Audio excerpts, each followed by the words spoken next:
And as news is coming in on 8 p.m, sources have told India Today that the MHA is not happy with the UP Police's what they call continuous commentary and updates to the media during the Lucknow encounter. Sources also say that the MHA is dissatisfied with the UP Police jumping the gun and claiming that the suspect holed up in Thakurganj yesterday, the one who was gunned down, that is Saifullah, belonged to the ISIS.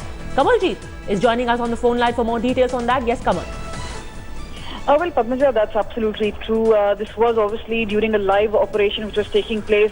Ministry of Home Affairs officials believed that the cops could have kept details to themselves instead of giving a tip-off. And remember, any information which goes via media has far-reaching consequences and may have given enough time for even some of these terror suspects to escape. And that is why there was a feeling within the Ministry of Home Affairs that perhaps the cops had actually jumped the gun. Perhaps also, as far as investigations are concerned, remember the case would be eventually transferred to the NIA. But they also felt that the UP police could have kept crucial details to themselves instead of sharing it and giving a running commentary of sorts.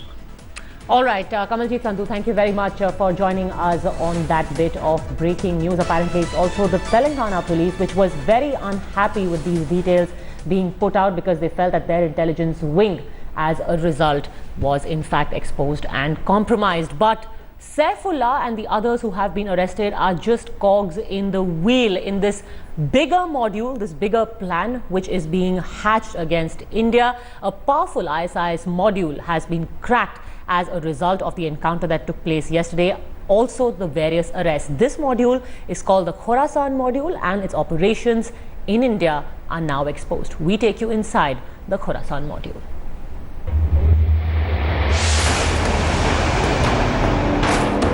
The blast on Bhopal-Ujjain Express was the Islamic State's first attack on Indian soil.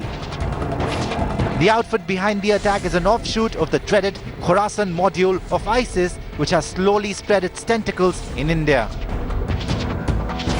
The chief of this particular mysterious module that we're only learning about now is this relatively youthful figure of Atif Muzaffar alias Al Qasim, better known as Al Qasim, his alias. He is under arrest. Take a look at this organization chart of the Khorasan module listing the most important people. There is Danish Akhtar alias Jafar, who is under arrest. Now take a very close look at this particular individual, Mohammad Saifullah alias Ali. He was killed in the Thakurganj encounter in Lucknow.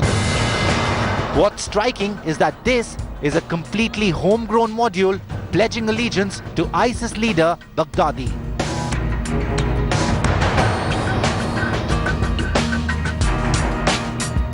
The Uttar Pradesh anti-terror squad claims to have busted the Islamic State Khorasan module of Lucknow and Kanpur. But India Today has learnt that this module had its tentacles spread not just in Uttar Pradesh and Madhya Pradesh, but also south of the Vindhyas in Andhra Pradesh and Telangana. The members of the module have never travelled outside India and were indoctrinated through ISIS-linked social media sites.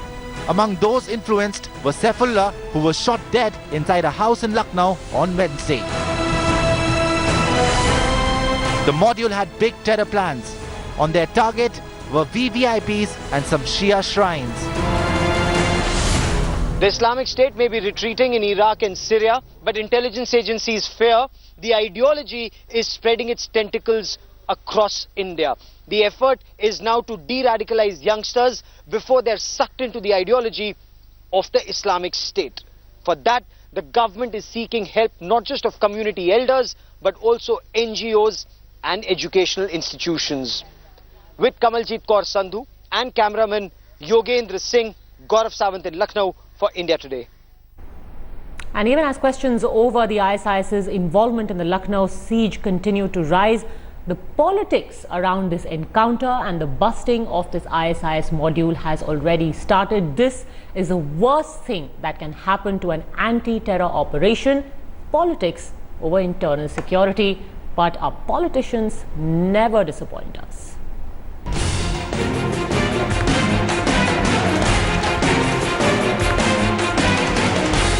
A 12-hour siege, one terrorist killed, several arrested, and a chilling ISIS terror plot busted. As the UP police was applauded a bitter political slugfest ensued.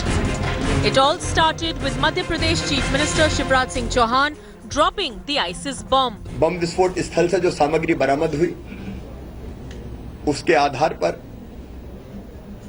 ये स्पष्ट होता है कि आतंकी IS से जुड़े हुए थे. As police raided towns across poll-bound Uttar Pradesh, the opposition found new ammo.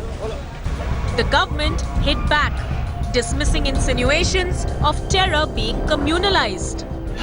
जो ताकतें भी पूरी दुनिया में इस तरह की शैतानी हरकतें करने में सफल हुई, हिंदुस्तान में हमारी ऐसी ताकतें सफल नहीं हो पाएंगी, क्योंकि यहाँ के जो मुस्लिम हैं इनके रगों में राष्ट्रवाद कूट करके भरा है.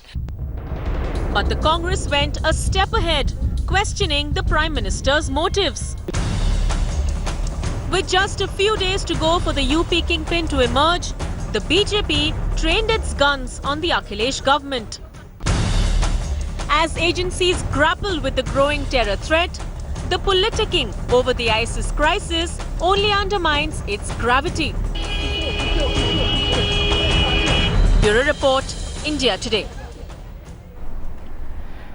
And that's it then on today's edition of 8 p.m. Thanks very much for having tuned in. Coming up next is India First live from Lucknow with Gaurav.